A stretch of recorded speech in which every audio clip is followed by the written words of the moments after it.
Welcome into the 4th episode of Valley Chats. I'm Austin Barach, and today we're joined by pitcher Price Siemering. Yes, Price, sir. what's up?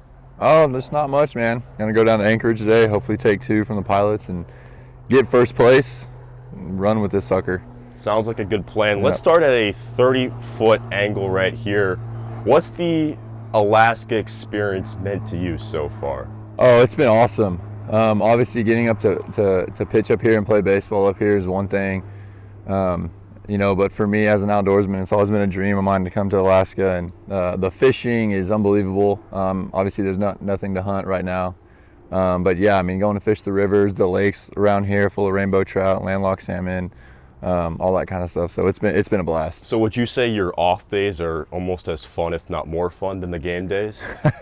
Well, for me right now, since I'm hurt, Right. Yeah, I would say for sure. I'm doing game chart right now, so I'm just, bringing some good vibes to the dugout. Just trying to get the boys going. So yeah, I would say my off days are way more fun right now, but it's also fun to win, so it's hard to beat that. I'm glad you mentioned your role in the team, because it was, like a week or two once you got here, Yeah. the shoulder flared up again. Yep. Shut you down, and most pitchers, they go back home, but you wanted to stay here. How come? Well, this is potentially going to be the last time I'll ever suit up and play baseball. I'm hoping not. We'll find out at the end of the summer, but like I said, so this is going to be the last time if it is. So I mean, I want to soak it up with the guys. The camaraderie on this team is unbelievable. Being in the clubhouse and everything is great. And then again, I mean, you're in Alaska with mountains all around you, and being from Texas, the heat is not something I'm too enthusiastic on returning to. So again, it's been a great time up here, and I don't want to leave yet. So you mentioned you're a vibes guy. I would certainly say so. You're also the oldest guy on the team. You turned 23 a couple of weeks ago. Do you feel like that has played a role with being a leader? Yeah, for sure, I would say. I was a young guy in high school on the team, and just kind of like had some role models who ended up being a teammate of mine for a couple other different schools I was at. But just kind of seeing how they interact, being the older guys, interacting with the younger guys, kind of setting an example in the clubhouse, on the field, in the dugout, in the bullpen, all that kind of stuff. So, yeah, I would say definitely age has something to do with leadership ability, to an extent. Yeah. What's the recipe into becoming a great locker room guy? Becoming a great locker room guy? Man. Just a dude's dude. You can't, there's no point to start any beef, I would say. I mean, you just got to get along with everybody.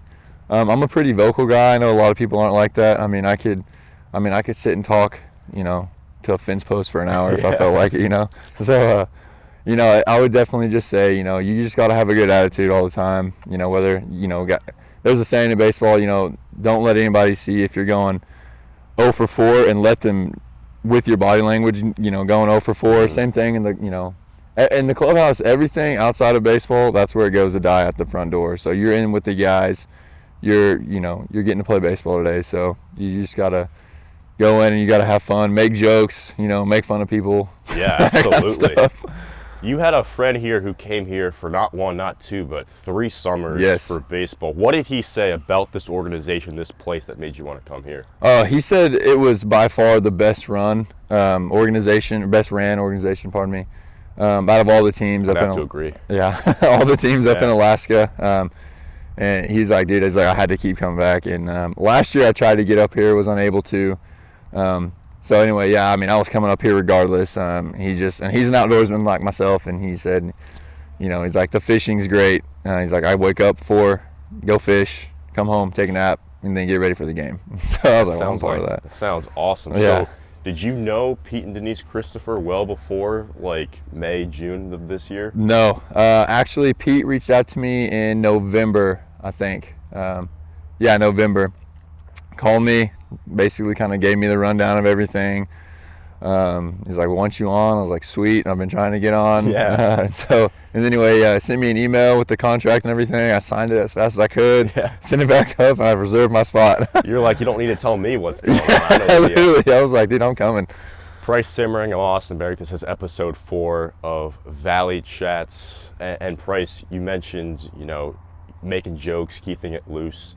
I feel like the culture of Van 1 really set in once you got here. I want to say that was like the weekend of June 17th, 18th, somewhere in that range. You came with Ace Whitehead, and just from like outsiders like Jesse and myself, it just seemed like you guys were best friends for like many, many years. But that's not the case, right? You just met at the airport, right? Yeah. So Boogie, if he's watching this, we met at the airport like 5:30 in the morning, something like that. And then we just like hit it off. We just became great buds. He's a big hunter and fisherman and stuff like that. So we had a lot in common to talk about and everything. So, and then we joined. I mean, he's one of the funniest people I think I've ever played baseball with or just been around with in general. He's like I would say his delivery on stories, he's like a Theo Von Jr. is what I would say. He is so low-key funny. He's hilarious. Yeah. And so anyway, and then us two joining Van 1, I mean, that's just the most superior van out here, and it's not even close. Let's be honest here. How would you I don't want to say grade or rate the cast of characters, but how do you think that the blend of characters has evolved over the summer on that van? Oh, in the van? Yeah. Oh. And I was going to say, like, before you joined, it's like you joining was like the first time somebody really checked Rizzo. Zoe's a super intense dude all the time, but you can get some smiles out of that guy. Yeah. I mean, he's pretty funny. I wouldn't even say you have to crack his shell. You just gotta like get him going, get him passionate about something. Mm-hmm. Every road win, I mean, we're automatically on trivia. Doesn't matter. Wars, sports, movies, we're on trivia. And you blurt out some funny answers, he can get going. So you just gotta, to get Rizzo going, you just gotta make him smile and laugh, and then he'll start busting out. You know you do, Zoe. You know you do. And then with Christo, I feel like sometimes he's always into it, and then sometimes you almost have to bring it out of him. What's that like? How do you read his mood? Stowe, I mean, if we're going on movies and actors for trivia, he knows his stuff. I mean, no one's beating him. Yeah. I mean, so I think if all you got to say is, hey, Stowe, you down to do some movie trivia on the way home? I mean, he's in. History. I mean, he's chimed in on some history stuff. I'd say definitely me and Ace for the wars, and Preston's got good. Preston's got some good sneaky lines in there. Yeah, absolutely. He's sneaky, for sure. So this season, we've also seen a lot of turnover on the team. First of all, Ace unfortunately left on your birthday, which was kind of a big that was selfish of him, first of all. Yeah, definitely over, making that moment a little less than it should be. But Vinny Bianchi, he had to leave, and Grant Farlander, he had to leave as well. Yeah. And then Matthew Lighthall and Landon Guggenmoss enter the van. How have you kind of tried to bring in these new guys into the fold? Like I said earlier, we just kind of like, you mess with them to see how they're going to react, I guess, in a way. Just try to feel them out. I mean, they're great guys. I like them both. So we were messing with Guggen earlier. We're like, no, dude, like this van is like, you have to earn the right to be in this van, And he was just like, okay. And like, he's like, well, the broadcasters are here, so how hard can it be? So he chirps in, he chimes in on some trivia. I saw him walking on earlier. The only thing he answered was about Alaska, so I mean that doesn't really count. He's from here. Yeah.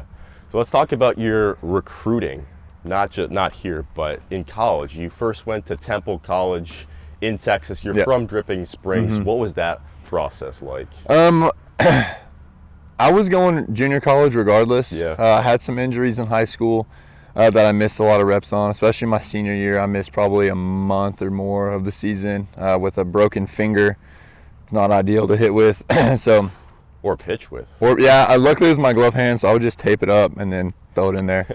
But so anyway, I was going to junior college, and what stood out to me at Temple was the head coach and the assistant coach,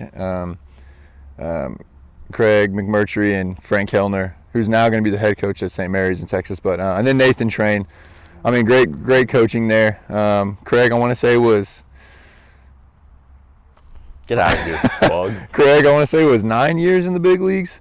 And then Coach Kellner was a infielder for the Astros. And so, I mean, I was a first baseman at the time. I was a two-way, and trying to get some pitching experience out of Coach Coach Mack, and then obviously Coach Kellner in the infield. So, I mean, they really stuck out to me, and their experience combined and their just knowledge of the game in general. My baseball IQ went up significantly just being there for a year. Not even a year. It was during COVID, so I left in March, something like that. Yeah. So then you went to Angelo State. What was the big attraction point, I guess, into going to the Rams organization? Well, I didn't have a place to play, so I entered the portal after Temple, and I was like, I just want to go to a 4-year and stuff like that. And I'll tell you what, it was kind of tough. Yeah. No one could come watch me. No one could come.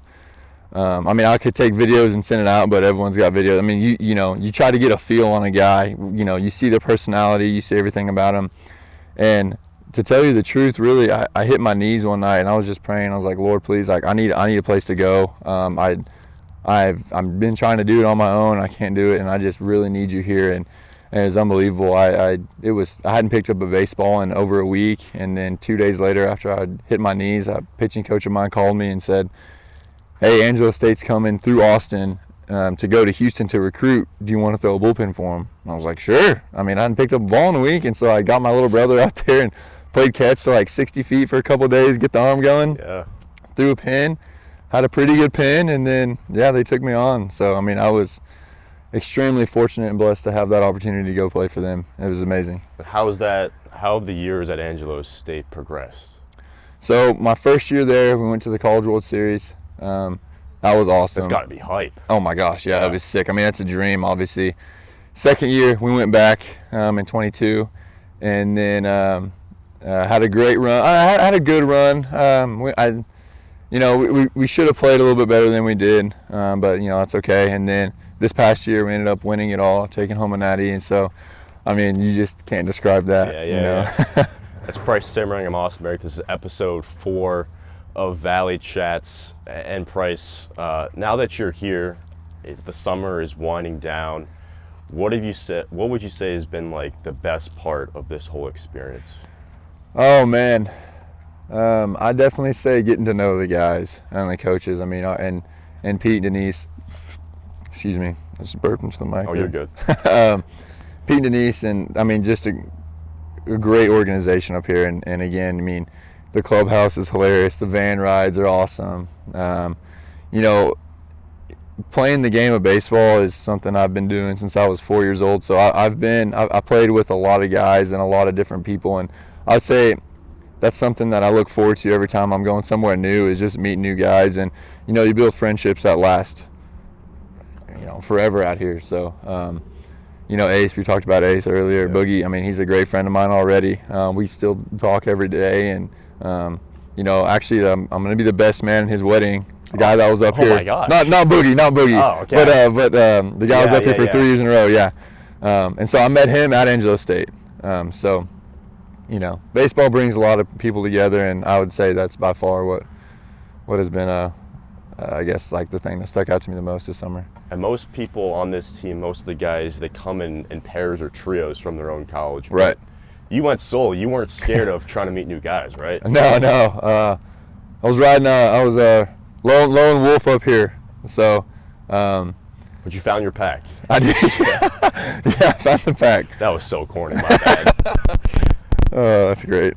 A few more here as I try to remember. Price Siemering, Austin Barach, episode 4 of Valley Chats.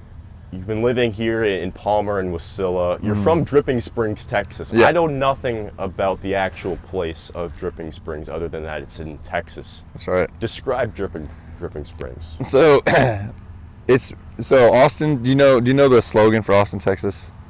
I should. Okay, or no, so it's like a motto, if you will, but it's keep Austin weird. You ever heard that? Yeah, okay, yeah. So keep Austin weird. So Dripping Springs is just west of Austin, and we like to say we're just west of weird. That's like Dripping Springs motto.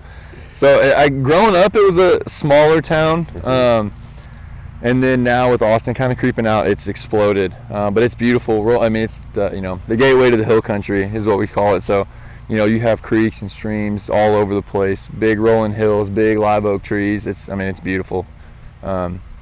It'd be hard for me to ever move out of that area, not necessarily Dripping Springs, but just out of the area in general. But you feel like you got a second home here, Dude, in I the tell you Mat-Su what, Valley? I'll be up here quite a bit every summer. Every summer I can get a chance to come up here, and every hunting season, you bet I'll be ripping salmon out of the river.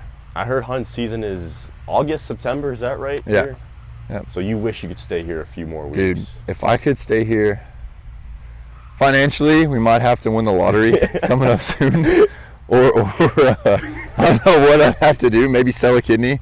But we try and make it happen for sure. Yeah. For sure. Quick hitters here. How's Tyler Brun as a coach, as a man?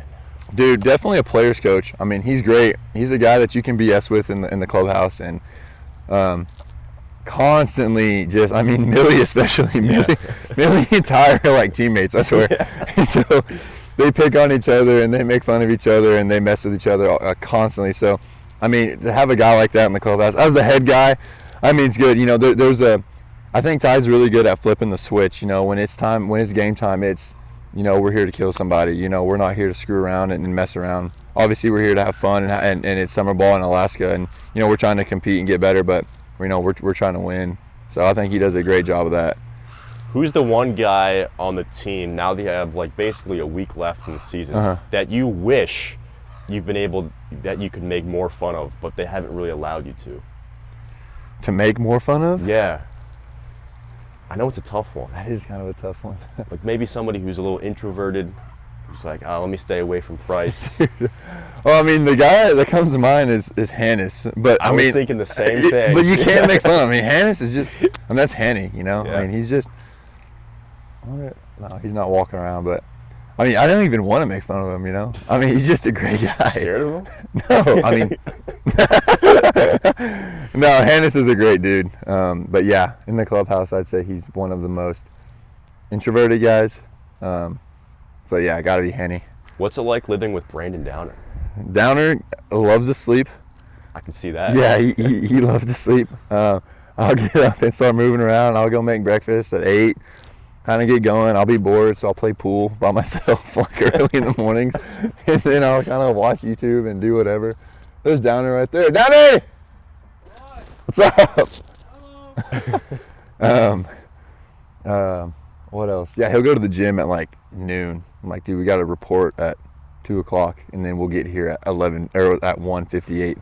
So he's that guy, but he's great. He's funny, so we get along good. All right, 2 more for you, Price. What are your plans after baseball? Well, I really don't know yet.